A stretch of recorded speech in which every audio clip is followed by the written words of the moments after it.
Hi everybody, Dan Oman here with some exciting news. DRF Formulator, the gold standard in past performance information, is now free, exclusively on DRF Bets. Join DRF Bets with the promo code WINNING, get a $250 first deposit match bonus, a $10 free bet, and free Formulator already uploaded to your account. Access Formulator's premium features, including sortable trainer stats, race replays, personalized trip notes, and lots more. Free Formulator, exclusively on DRF Bets. Race 5 on Saturday is the Grade 3 Providencia Stakes, a 1 1/8 on turf for 3-year-old fillies. And all you have to do is go back to 1 year ago to see the relevance of this race. The 2021 Providencia was won by none other than Going Global. Going Global would win 5 graded stakes races last year as a 3-year-old, and we're going to see her later on Saturday in the Royal Heroine. This year's field, it's a 6-horse field, and once again, maybe no superstars in the field.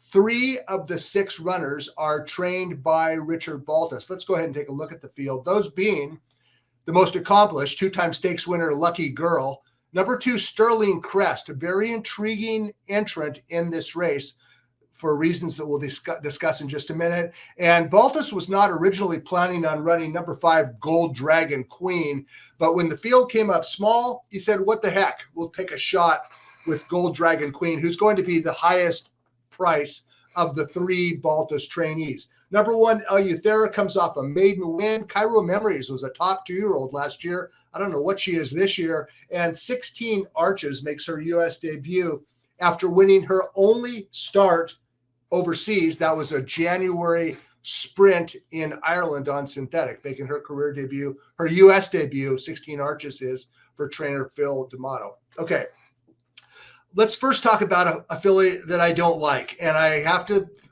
must confess, I might be wrong about number 3, Cairo Memories, because last year as a 2-year-old, she was outstanding. She won her career debut by more than 4 lengths, running long on grass at 16-1. And in her second career start, trainer Bob has put her right straight into a stakes race. And we're going to take a look at the Surfer Girl Stakes run last fall at Santa Anita. And Cairo Memories made a mockery of the field. She opened up by 4 lengths in the stretch. She coasted home to win by 2 1/4.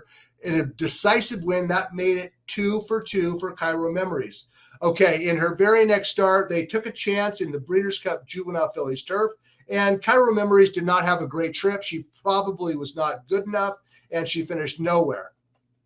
Next came a runner-up finish in the Los Alamitos Starlet, won by Ida. That's a grade 1, so Cairo Memories, grade 1 placed. Now, the reason I don't like her is because I don't know what she is now. We're months down the road, and her only start, talking about Cairo Memories, her only start this year was on dirt in the Santa Isabel, and she ran horribly. Cairo Memories finished 7th by 24 lengths. She clearly does not like the dirt at Santa Anita, so she's back on grass. The problem with Cairo Memories is this. A, I'm not sure what her current form is, and B, she's really not all that fast unless she has improved significantly from her 2-year-old season, and you would expect that she would improve. But that's a lot of question marks on Cairo Memories. Maybe I'm wrong. Maybe she comes back to form, returning to grass, but I'm not a fan of Cairo Memories on Saturday. And again, that might be a mistaken analysis. Okay, the horse to beat, in my opinion, and I think the bettors are going to agree, is number 4, Lucky Girl. Lucky Girl was a hard-pulling filly early in her U.S. career. She started once overseas, came to the U.S. last fall, and early on, her first 3 starts, in fact, all 5 starts really in the U.S., Lucky Girl has pulled early, and she does not settle down in her race until jockey Joe Bravo says, okay, fine, let's just go. And in her last 2 starts, Bravo unleashed Lucky Girl with what appeared to be a premature move, but Bravo knew exactly what he was doing. He knew what he was doing in the Lady Shamrock when he allowed Lucky Girl to go from last to first down the backstretch, and she kept on running. And then he did the same thing last time out in the China Doll. Lucky Girl was positioned second to last.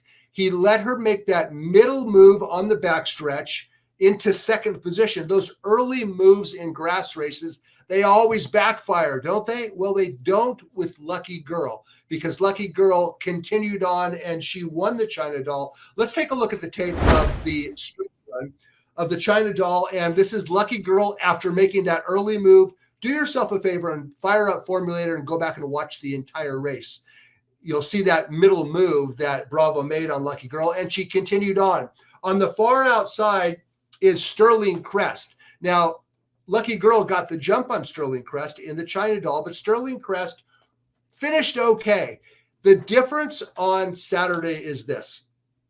Those premature type moves that Bravo made with Lucky Girl were in 1 mile grass races. And typically speaking, mile turf races unfold at a quicker tempo than a 1 1/8 race. And that's the distance of the Providencia. So it's going to be Bravo's challenge to conserve Lucky Girl's get up and go type style and time his move a little better. And it's worked twice in a row. So maybe just time his move till later in the race. The thing about Sterling Crest is this. Also trained by Baltus. Baltus believes that Umberto Rispoli is taking too much hold of Sterling Crest in her last 2 starts. He's going to instruct Rispoli to allow Sterling Crest to use her natural speed and don't fight with her early. And if Rispoli does that, there's at least one scenario under which Sterling Crest makes the lead in the Providencia, a race that, much like the Monrovia in race number 1, the Providencia, perhaps even more so, is completely void of true speed. So they're stretching out from 1 mile to 1 1/8. It doesn't sound like much, but the pace dynamics of a longer distance grass race are decidedly different at 1 1/8 than they are at 1 mile. If Rispoli allows Sterling Crest to roll to the front, she could make the lead and she potentially could be long gone. So Baltus has 3 starters, 2 top contenders in Lucky Girl and Sterling Crest, and the filly we don't really know anything about is 16 Arches. She was purchased privately after winning a 14-runner race, 7 furlong maiden sprint in Ireland on synthetic. She is trained very well for Phil D'Amato. D'Amato believes that the distance should be no problem. He says she finishes her workouts like a filly that wants every bit of this 9 furlongs. D'Amato has had a lot of success with European imports, but maybe that success is a little bit overstated. And the reason I say this is because D'Amato is 2 for 15 the last 5 years with European imports making their U.S. debut in a stakes race. So 2 for 15, it's not bad, but it's not great either. I don't know what 16 Arches is. She's my second selection, second preference, just out of respect for D'Amato and Jockey Juan Hernandez, and the fact that D'Amato is bringing her back, 16 Arches, in this stakes race speaks to what he believes to be the talent level of this filly. It's all about Baltus, I think, in the Providencia. Lucky Girl is the horse to beat. Sterling Crest is interesting. If we can maybe get 5 or 6 to 1 on a small field on Sterling Crest, she's not as good as Lucky Girl, but if she gets the jump, maybe she can spring an upset. They'll have to beat Lucky Girl in race number 5 on Saturday at Santa Anita.